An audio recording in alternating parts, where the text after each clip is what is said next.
24th of December, Christmas Eve 2024. It's 8 a.m. in the Gambia and live on West Coast Radio. It's Coffee Time with me, Peter Gomez. Thanks for joining us, and Coffee Time is brought to you in association with partners led by Tough Africa Global, Bloomberg Africa, Easy Financial Services, Global Properties, the Gambia Experience, Wave, Bakadaji Hotel, and the U.S. Poultry and Egg Export Council, and Gam Food Trading.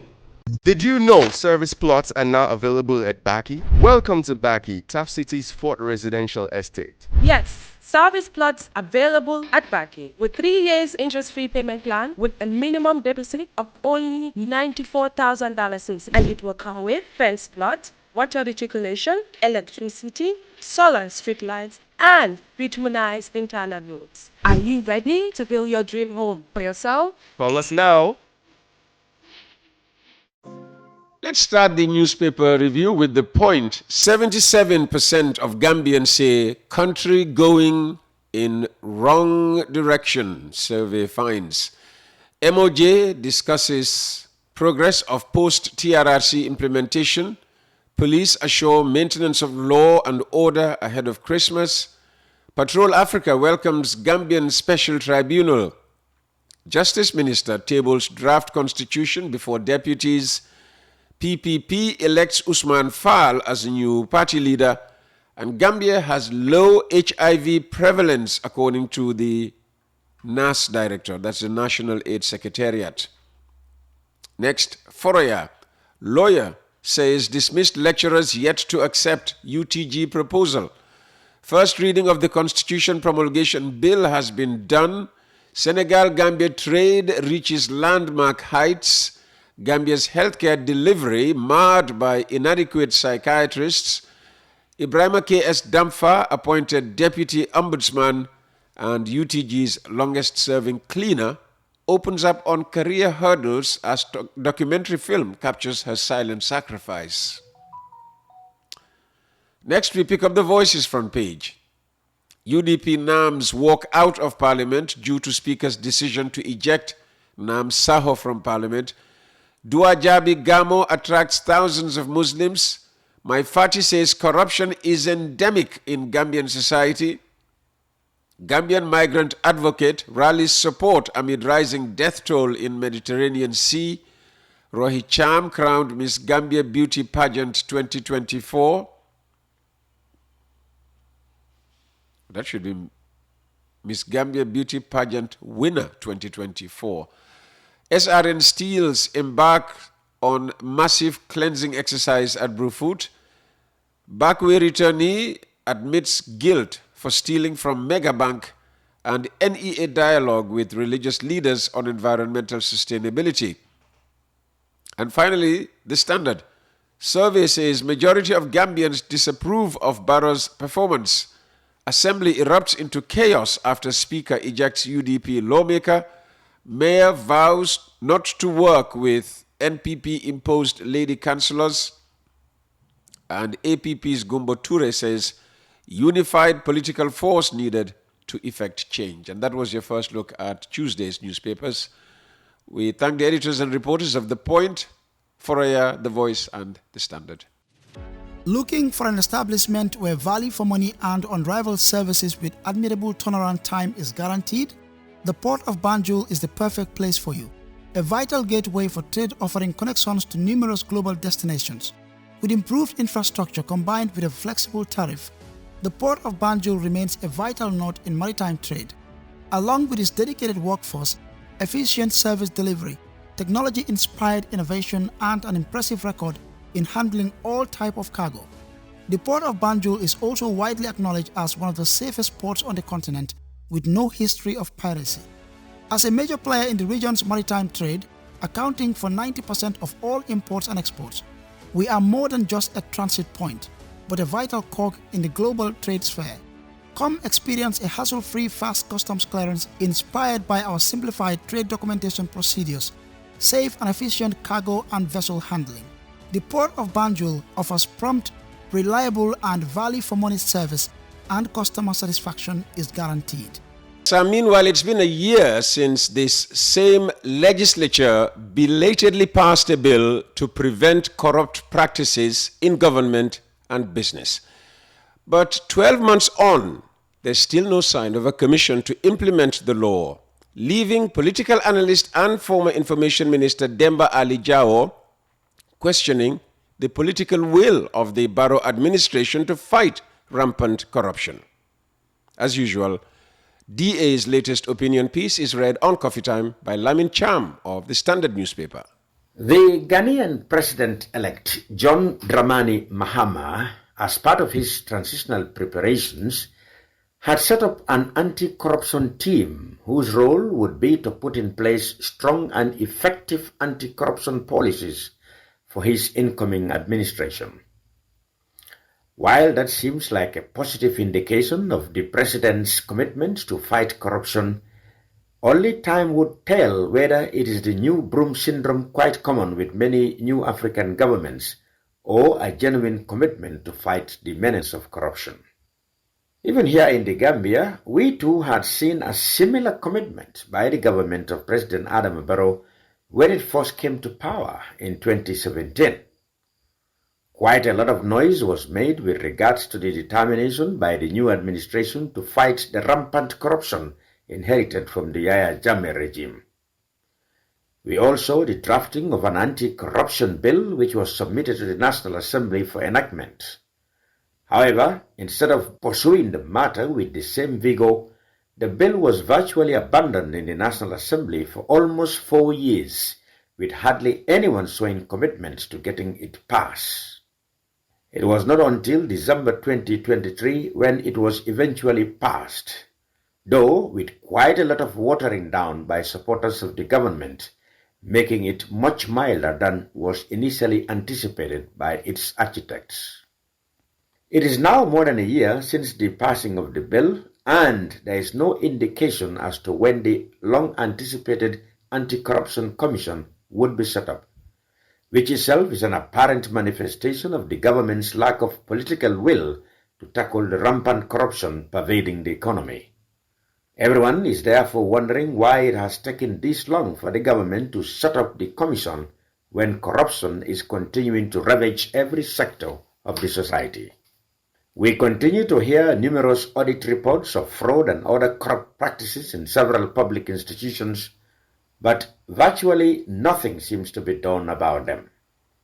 This is apparently because, with the absence of an anti-corruption commission, there is no central body charged with the responsibility of dealing with the issue, and therefore giving the public service workers the carte blanche to carry on with their nefarious escapades without being accountable to anyone.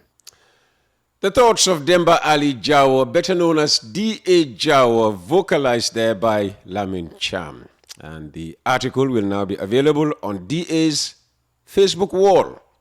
Good day, my people. My name is Marcel Sanyang, Bank Farafenya branch. I just want to encourage my customers to use our mobile app and use our ATM. You don't even need to come to the bank to do any transaction. You can be at your home and you do your transactions. You can also use our ATMs. When the queue is long, you don't even need to enter the bank. Just use the ATM and off you go. I just want to encourage all of you that Trust Bank, we are here for you. We will make sure that we give you all what you need in your banking. Thank you. West Coast Radio, the best place for your announcements and adverts. And if you'd like to have your business announced on this particular program, Coffee Time with Peter Gomez, get in touch with Mr. Jibril Jassi on 699-0107 or 787-0107 or 924-24-24. Now, at the weekend, Saturday to be precise, I had a long conversation with the leader of the United Democratic Party, Alhaji Ousainou Darboe, at his home. And this is the first of 3 installments we have divided the conversation up into. So part 1 of my conversation with Alhaji Ousainou Darboe. Alhaji Ousainou, thank you very much for welcoming us to your home for this conversation. You have just returned from a tour of the country. Tell us about your experience first. Well, thank you, Mr. Gomez, for hosting me again to Coffee Time. As you said, we just returned from a tour on Thursday. It was the most exciting tour. In fact, we have named it the defection tour. The defection tour? The defection tour. Okay. I'll ask about that later on. Just continue about the experience. And it was purposely to really go back to our people, touch base with them, see how effective our structures are working. Of course, in the run-up to the 2026 presidential elections, you have to be quite prepared on the ground. So we just went out to see how far or how much we are prepared, and where there are lapses, what to do to remedy them in such situations. And of course, to again remind the Gambian people that the position we had adopted or we believed in since 1996, they are still relevant, and that we must do better this time so that we can rescue the Gambia, we can redeem the Gambia, put the Gambia on the right path. So how prepared did you find, some of the structures were, and where did you find lapses, if any?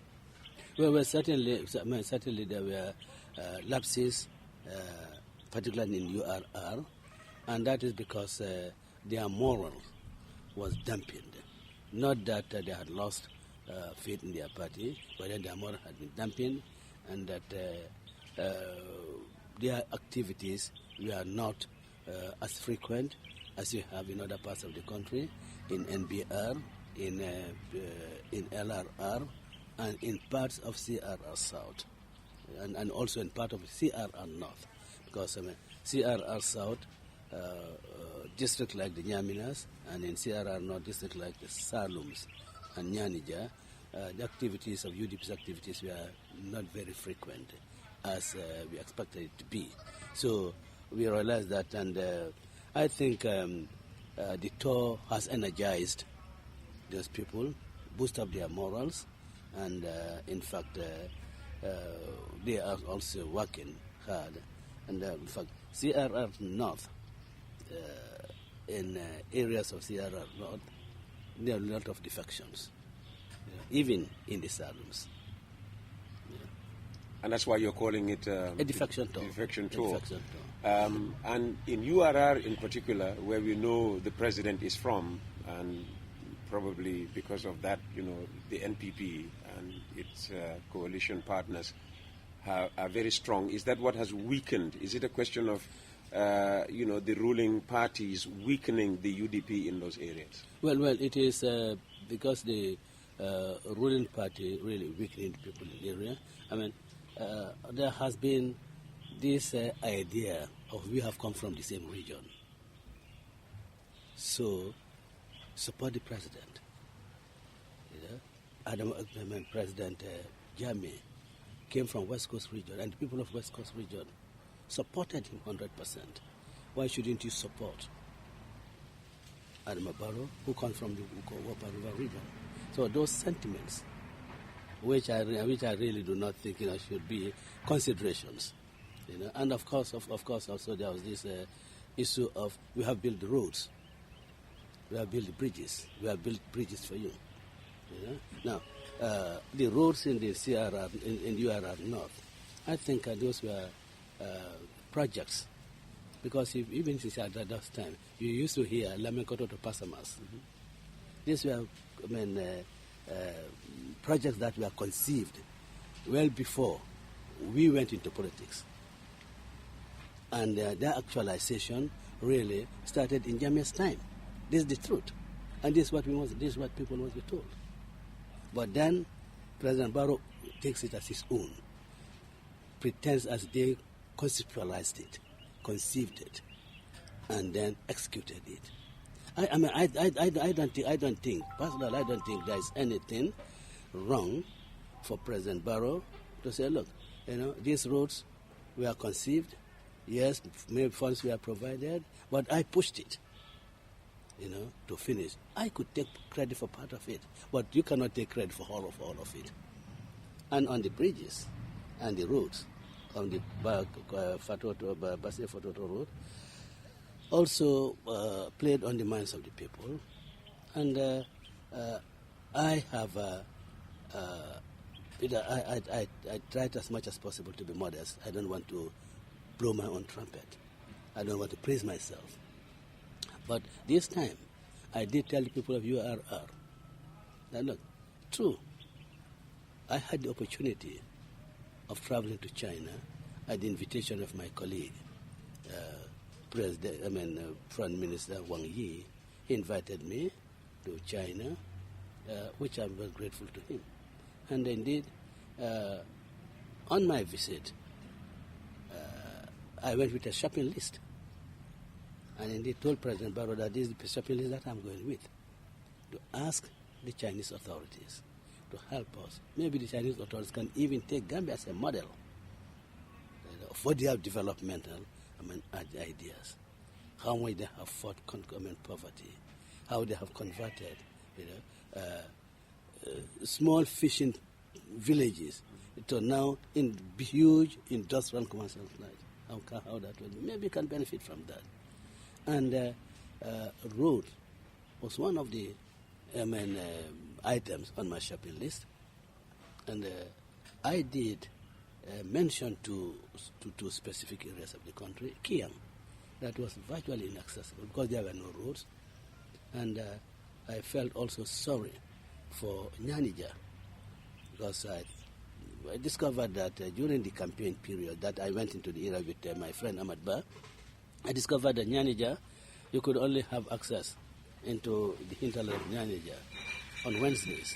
That is the Lumo days. So if you are lucky, on a Wednesday, you have a vehicle that can take you into Nyanija unless you own your own vehicle. Otherwise, it is every Wednesday that you go in and every Wednesday that you come out. And I was particularly struck by that. How can people in the Gambia live in such situation? I'm specifically mentioned those two places. And of course, we are, with God's blessing and the magnanimity of the Chinese authorities, actually to give us this project. And it was taken to URR. Fine. It's for Gambia. Yeah. And in fact, the Chinese authorities say specifically that it has to be in this region or that region. And it was for the choice of the Gambian government. Yeah. And I did tell people that, look, really, President Barrow is just claiming that, but I worked it out. I brought it in. And but Chinese investment was only in the infrastructure in Basse, not necessarily in Kiang. Not necessarily in Kiang. So I said, look, and I asked them, since I left, which minister has gone to bring such a project gratis to the Gambian people? So these were the things that were weighed on the minds of the people of URR. Yes, we have this road, we have these bridges, especially for Woolly, you can come at 5 a.m. Woolly and Sand, you can come at 5 a.m. and cross. In those days, if the ferry closes, it's bad. In fact, in those days, when we go for campaigns, they would feign, a breakdown in the ferry services so that we cannot cross with our vehicles. But now that doesn't happen. So that weighed on them, and they really gave their support to President Barrow. But what is now unacceptable to them is what? A bridge that has been given to the Gambian people gratis. Why should we pay for it? Why should we pay toll? Why should there be toll charges on it? If it was a loan, you want to recover, of course, the loan, then you can ask, you can put toll charges on them. And this is really warning the people of URR and the people who use the bridge, and they tell you, look, why are they not paying for Denton Bridge? Why are people not paying for Kalaji?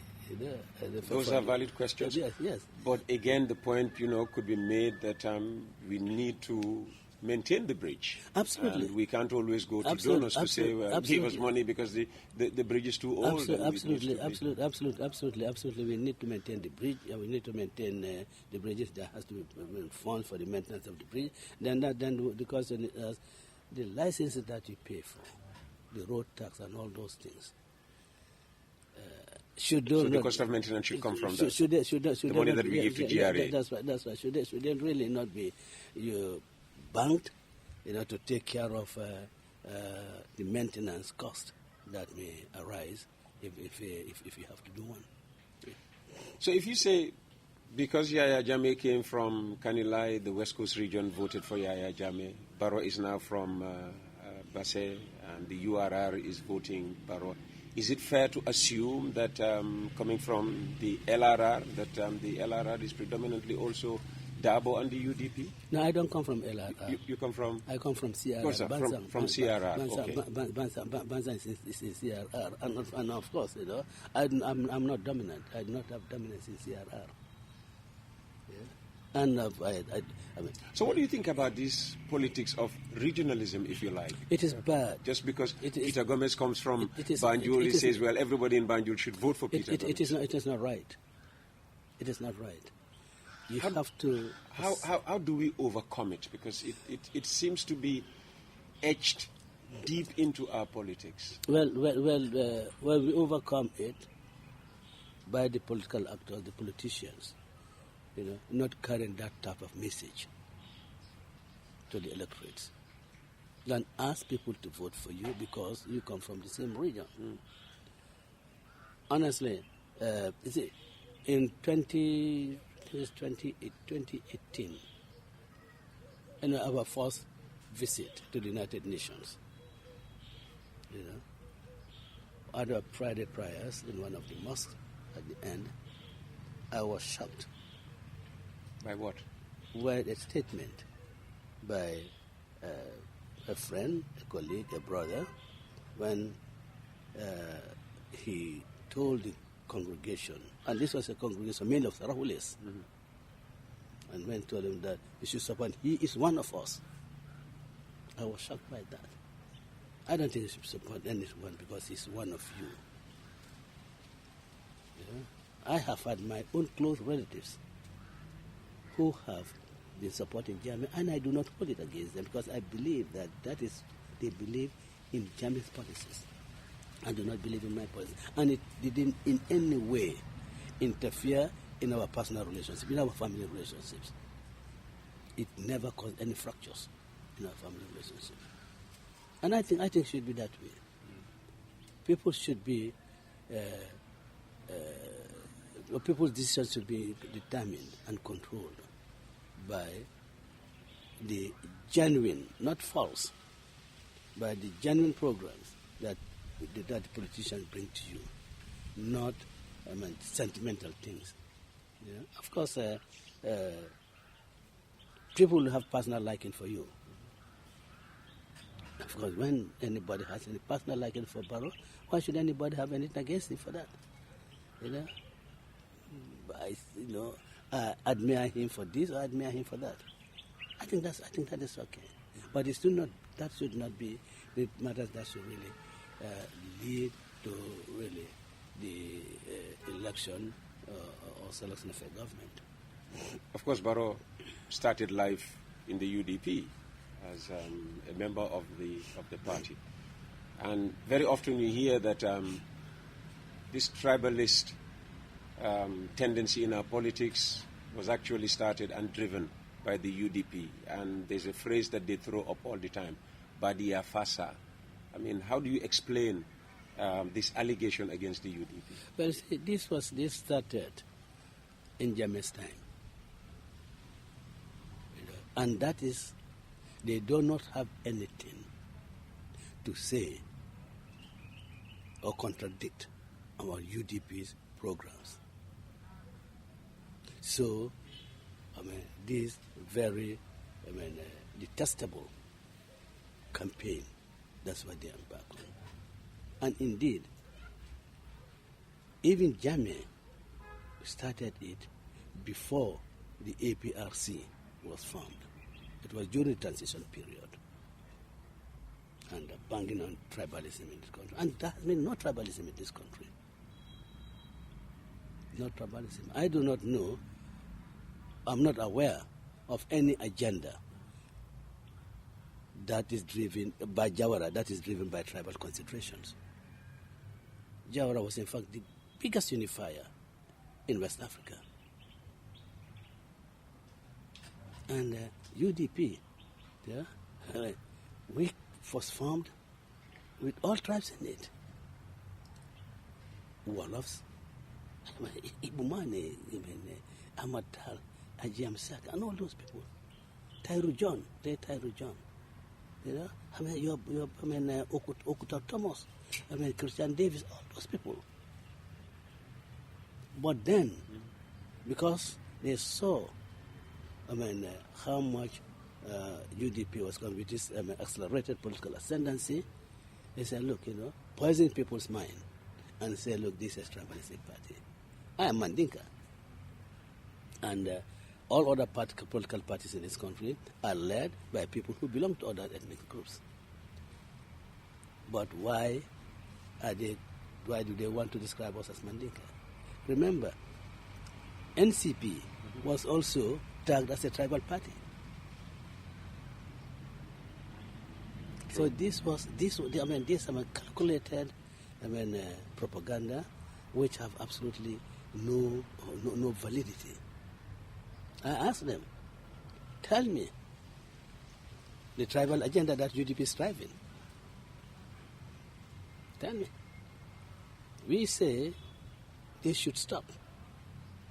And we would say it should stop if a Mandinka was president. So Badia Fasa is not a UDP utterance? It's not a UDP utterance. It's their own utterance. On the contrary, if anything, what we have seen very glaring, people trying to thrive on tribalism, we've seen it more pronounced in Barrow's time. President Jammeh never called tribes. They would call communities, CRR. The Fulas, the Mwalofs, the Sarahule, all they will come. But he never singled out any single tribe. What about the famous statement read on television targeting Mandinkas? Of course. Again, that for me, it had two intentions. There are two intentions. One is to spur the Mandinka ethnic groups into violence. Two was really to make other tribes treat the Mandinkas with contempt and believe that Mandinkas are bad people. And then, of course, doing that, if you achieve that, you're really making the country disunited, polarized. I know that Jammeh did that. Jammeh did that, and we condemned it. In fact, I think all political parties in the country condemned it. And I know that there are political party leaders then, who stood there and said, UDP is not a tribal party. UDP does not believe in tribalism. The personal life of Mr. Darboe shows that he does not believe in tribalism. He has children whose uncles are Wolofs. He has children whose uncles are Jolas. So he cannot really say that he's tribalistic. But maybe some of those political leaders have now turned in this time to really try to put a tribal tag on us, but they will fail. And I think people have begun to see the falsity in that narrative.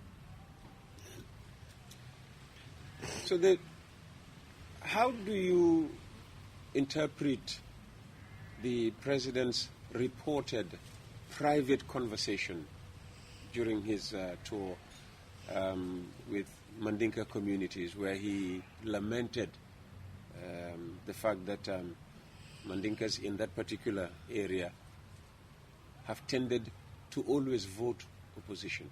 Some people have interpreted the remark as tribalist. Others have said it's just a conversation, a family conversation, a conversation within members of a family, where the way we talk in the family is different from the way we speak publicly. Well, see, I think the people who really want to give us that slant, that really to really defend the indefensible. It is most unacceptable for the president in any conversation to really make statements that tend to denigrate another entity group in the country. It should never have happened. It just shows his thinking. For him, if you do not vote for him, you are Mandinka. Look, in 2016, Yes. he had all his votes from that area. And that was because he was UDP. Or at least people said, like, look, here's an independent candidate, but then, with a UDP, with a UDP spirit. So they always considered him as UDP. So they voted him because he was UDP. In Gambia's time, those areas voted because they are always UDP. Now, if you belong to UDP and you now abandon UDP, they decide to vote in the way UDP votes. It's not because they are Mandinkas. And I think it is a most unfortunate statement coming from the head of state. And the thing is that, having that closed-door meeting with the president with these local people,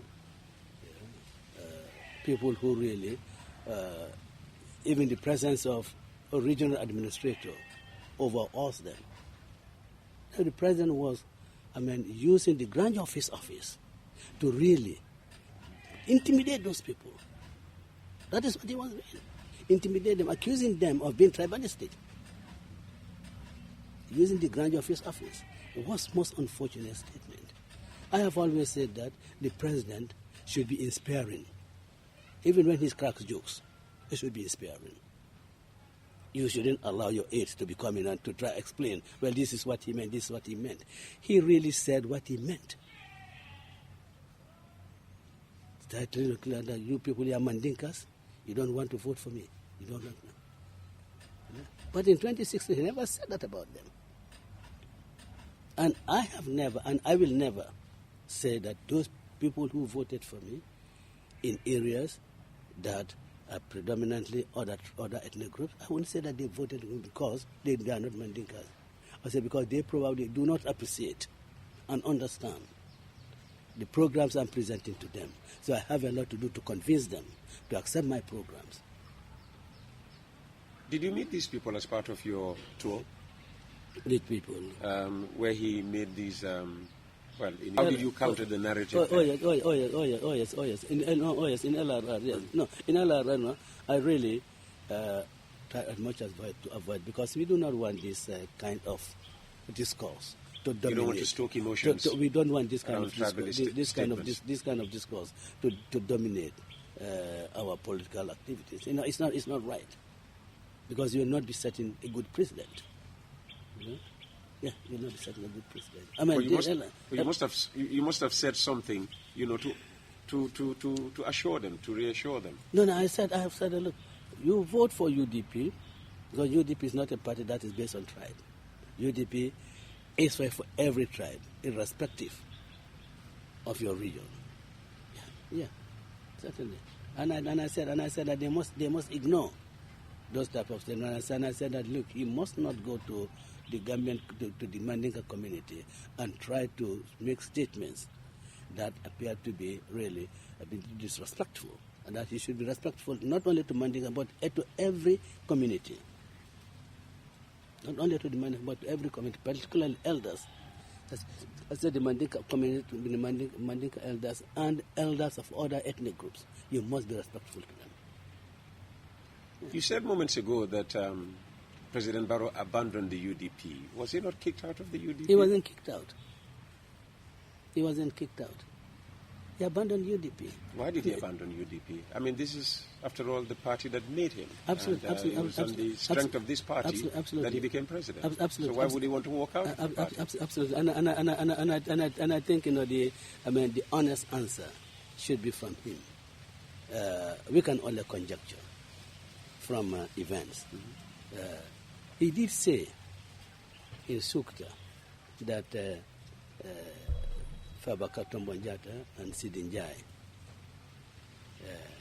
in his the speaker and deputy speaker, that they would support him, but only if he parts company with Ousainou Darboe.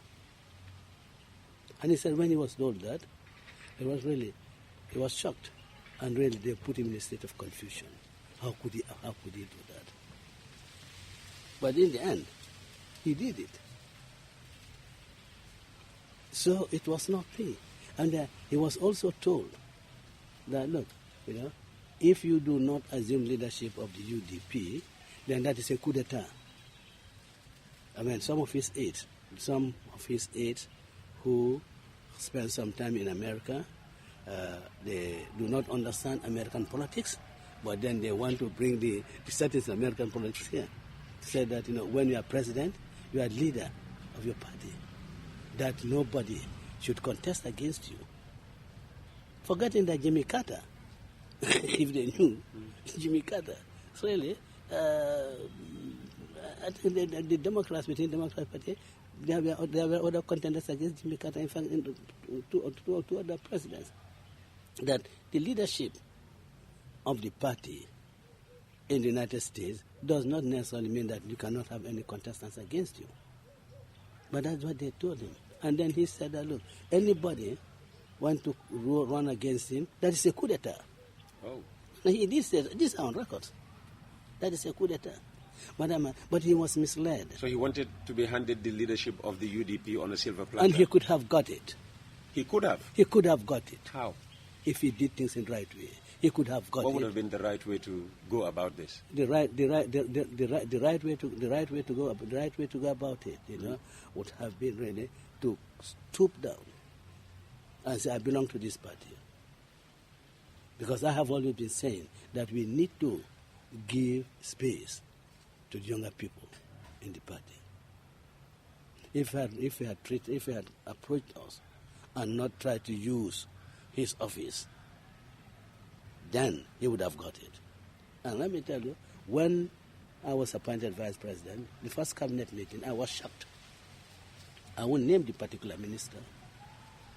The minister said, well, Mr. Darboe, now that you have been appointed Attorney General, Vice President, I think now you should make a public declaration that you endorse in President Barrow for next presidential elections. And I was sitting right across with Lamideba facing me. He just stared at me. And Amadou Sani looked over the shoulders of Ahmad Ba, gazing at me. Was it Ahmad Ba that made that statement? No, I wouldn't mention the minister. No, but I'll tell you. Ahmad Ba made a statement, but I'll tell you. Yeah? Then a colleague who was sitting by me just got up and pressing me on my thigh. Please don't say anything. Please don't say anything. They feared you might have exploded. No, of course. But what I would have said, Ahmad Ba said it. What did he say? He said, look, this is not the place to discuss these type of issues. You discuss government matters here, not party matters. And I think that's right. So even for me, even if my appointment as vice president was not really out of genuine intentions, it was a way of trying to placate me to see, that it could say, like, look, be there. And really, you cannot really give me positions because you want leadership of the United Democratic Party. And in any case, leadership of the United Democratic Party is not is not a position that I own. The leader of the United Democratic Party is always elected at the Congress. And the presidential candidate is also elected by the people. Of course, my support for him would have been very crucial, and I would definitely have supported him. You know? And we got people. I didn't talk to him personally. I got people to say, look, you're after a 5-year term. Yeah? Maybe you should go to university. Yeah? Read economics. Read some of the developments. That will really, get you on very good grounding, so that even your advisors, if they come and advise on certain matters, you'll be able to really challenge them by putting questions to them. Yeah? So that you are not only approving. Yeah? And then the university course will take you 3-4 years. Then the next elections, which will have been in 2026, you would come in, just as Navedi and Putin did. Well, to be honest, I've got 30% of the electorate behind me, so the 70% will just fight for the 70%. And it has worked out for him. Well, yeah, it has worked out for him, and it has worked out for him very good, and I appreciate that.